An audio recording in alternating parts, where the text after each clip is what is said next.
पिछले 5 दिन से सासू माँ आईसीयू में एडमिट थी। पिछले महीने ही पति अविनाश के पैर में फ्रैक्चर होने की वजह से वो पूरे रेस्ट पर थे, इसीलिए सारा बोझ इकलौती बहू रीना पर आ गया। हालांकि दोनों नंदे माँ की बीमारी की खबर सुनकर अगले दिन ही आ गई थी। अब रात भर तो रीना अस्पताल में रुकती और दोनों नंदे सुबह नहा धोकर 11-12 बजे तक अस्पताल पहुंच जाती थी। और फिर रीना अस्पताल से निकलकर घर का सामान, दूध, ब्रेड आदि खरीदती हुई घर पहुंच जाती।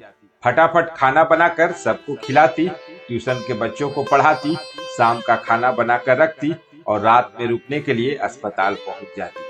आज डॉक्टर जब विजिट पर आए थे तो उन्होंने बताया था कि सासू माँ की हालत में सुधार है, तो कल रूम में शिफ्ट कर देंगे। रीना ने चैन की सांस ली, क्योंकि आईसीयू की भारी भरकम बिल उसे अलग तरह से तनाव दे रहा था। आज दोनों नंदों को अस्पताल छोड़कर घर पहुंची तो देखा छोटे बेटे के दांत में बहुत दर्द है। जल्दी से डॉक्टर को फोन मिलाकर अपॉइंटमेंट लिया और जैसे तैसे लंच के लिए खिचड़ी बनाकर वहां पहुंचा दी। 2 घंटे बाद थकी हारी लौटी तो शरीर टूट रहा था। जैसे जैसे शाम का खाना बनाकर जरा लेटी तो नींद लग गई। बेटे के हिलाने पर नींद जगी। जल्दी उठो माँ, अस्पताल नहीं जाना क्या? बड़ी बुआ का फोन आया था कि माँ कितनी देर में आएगी। रीना ने जल्दी से उठने की कोशिश की, मगर थकान के कारण उठा ही नहीं गया। आज तो अस्पताल जाने की जरा भी हिम्मत नहीं है, क्या करूं? उसने मायूसी से पति से पूछा। फिर क्या करें? पति बेचारे अपनी लाचारी देखकर बोले, मैं ठीक होता तो रुक जाता। नहीं नहीं, मैं तो ये सोच रही हूँ कि प्राइवेट हॉस्पिटल है, आईसीयू वार्ड में अंदर तो किसी को जाने नहीं देते, फिर मेरा नंबर वहाँ सबके पास है ही, कोई बात होते ही फोन कर देते हैं। कल से रूम में शिफ्ट कर देंगे, तब तो वहाँ रुकना ही पड़ेगा। मैं सुबह सुबह 6 बजे ही पहुँच जाऊंगी। बस आज जरा सो लूं, 5 दिन से अस्पताल में सो नहीं पाई हूँ। दीदी लोग रात में आ जाएंगी तो मैं एक बार अस्पताल में फोन करके बोल दूंगी कि कोई जरूरत हो तो मुझे फोन कर ले। हाँ, यह ठीक रहेगा। पति ने सहमति जताई। तो ठीक है, मैं अभी सो जाती हूँ। सुबह 4 बजे उठकर आप सबका नाश्ता बनाकर अस्पताल चली जाऊंगी। आप दीदी को फोन करके यह बता देना। कहकर रीना सो गई। कुछ देर बाद अविनाश ने बड़ी बहन रमा को फोन लगाया। रमा दीदी, आप लोग घर आ जाओ, खाना तैयार है। रीना थकी हुई है, सो गई है, इसीलिए अस्पताल सुबह जाएगी। क्या मतलब? दीदी जबरदस्त चौंक उठी। फिर रात में यहाँ कौन रहेगा? हम लोग तो सुबह से यहाँ बैठे बैठे थक गए हैं, फिर अपनी रात की दवाई वगैरह भी नहीं लाए हैं, वरना रुक जाते। नहीं दीदी, आप लोग घर आ जाओ, आज तो माँ आईसीयू में है तो मैनेज हो जाएगा। वैसे भी रात में सोना ही तो है। रीना सुबह 6 बजे ही पहुंच जाएगी। अच्छा, कहकर दीदी ने फोन काट दिया और छोटी बहन से बोली, सुना छोटी, रीना क्या कह रही है? सुबह से हम लोग यहाँ अस्पताल में खट रहे हैं और वो रीना कह रही है कि रात में भी नहीं आएगी। अब तू ही बता, मम्मी को रात में अकेले कैसे छोड़ दे? रात में कोई जरूरत पड़ जाए तो क्या रात में भी हम लोग ही रुके? नहीं नहीं। छोटी बहन बोली, मेरी तो बिल्कुल हिम्मत नहीं है रात में रुकने की। और यह क्या बात हुई? जब दिन में रोज हम रुके हैं और रात में रीना, तो रीना को ही आनी चाहिए। रुको दीदी, मैं बात करती हूँ। तुरंत छोटी बहन ने फोन मिलाया। अरे अविनाश, जरा रीना को फोन दो। मगर वह तो सो रही है। अविनाश हिचकिचाए। उठाओ उसे, जरूरी बात है।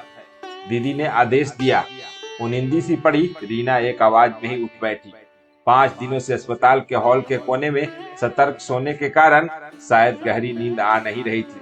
जी दीदी, रीना ने फोन कान से लगाया। रीना देखो, मम्मी की हालत ठीक नहीं है।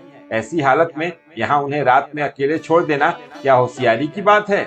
दीदी की आवाज में गुस्सा और कड़वाहट साफ झलक रही थी। लेकिन दीदी, केवल आज की ही बात है, कल से तो माँ जी रूम में शिफ्ट हो जाएंगी, फिर तो रात में हर हाल में रुकना ही पड़ेगा। इसीलिए बस आज जरा घर में चैन से सो लूं। रीना गिड़गिड़ाई। और रात में मम्मी को कुछ हो गया तो? दीदी चिढ़कर बोली। नहीं दीदी, मैंने डॉक्टर से बात की है, अब उनकी हालत ठीक है। आप चिंता मत करो, रात में कोई प्रॉब्लम नहीं होगी। और अगर ऐसा कुछ हुआ तो एक फोन आते ही मैं चली जाऊंगी। रीना ने पुनः अपनी बात रखी। नहीं रीना, यह नहीं हो सकता। मम्मी को अकेले नहीं छोड़ सकते, रात में तो रुकना ही पड़ेगा। तो आप बताइए दीदी, आप क्या चाहती हैं? अब तक रीना का धैर्य भी जवाब दे चुका था। देखो, तुम ऐसा करो, थोड़ा आराम करके फिर यहाँ आ जाना, तब तक हम रुके हैं। दीदी ने आदेश सुनाया। माफ करना दीदी, आज तो मुझ में जरा भी हिम्मत नहीं है। हाँ, अब अगर आप लोग चाहो तो रात में रुक जाओ। थकान से चिड़चिड़ा उठी रीना ने भी अपना फैसला सुना दिया। अब अगर सामने वाली उसकी समस्या सुनना ही नहीं चाहता तो वह क्या करे, उसने सोचा। बात बिगड़ती देख अविनाश ने फोन अपने हाथ में ले लिया। देखो दीदी, अब चिंता ना करो, अस्पताल में अपने कई जान पहचान वाले हैं और फिर सुबह सुबह तो रीना पहुंच ही जाएगी। आप क्यों इतना परेशान हो रही हैं? आखिरकार वह हमारी माँ भी आखिरकार वह हमारी भी तो माँ है। क्या हमें उनकी चिंता नहीं है?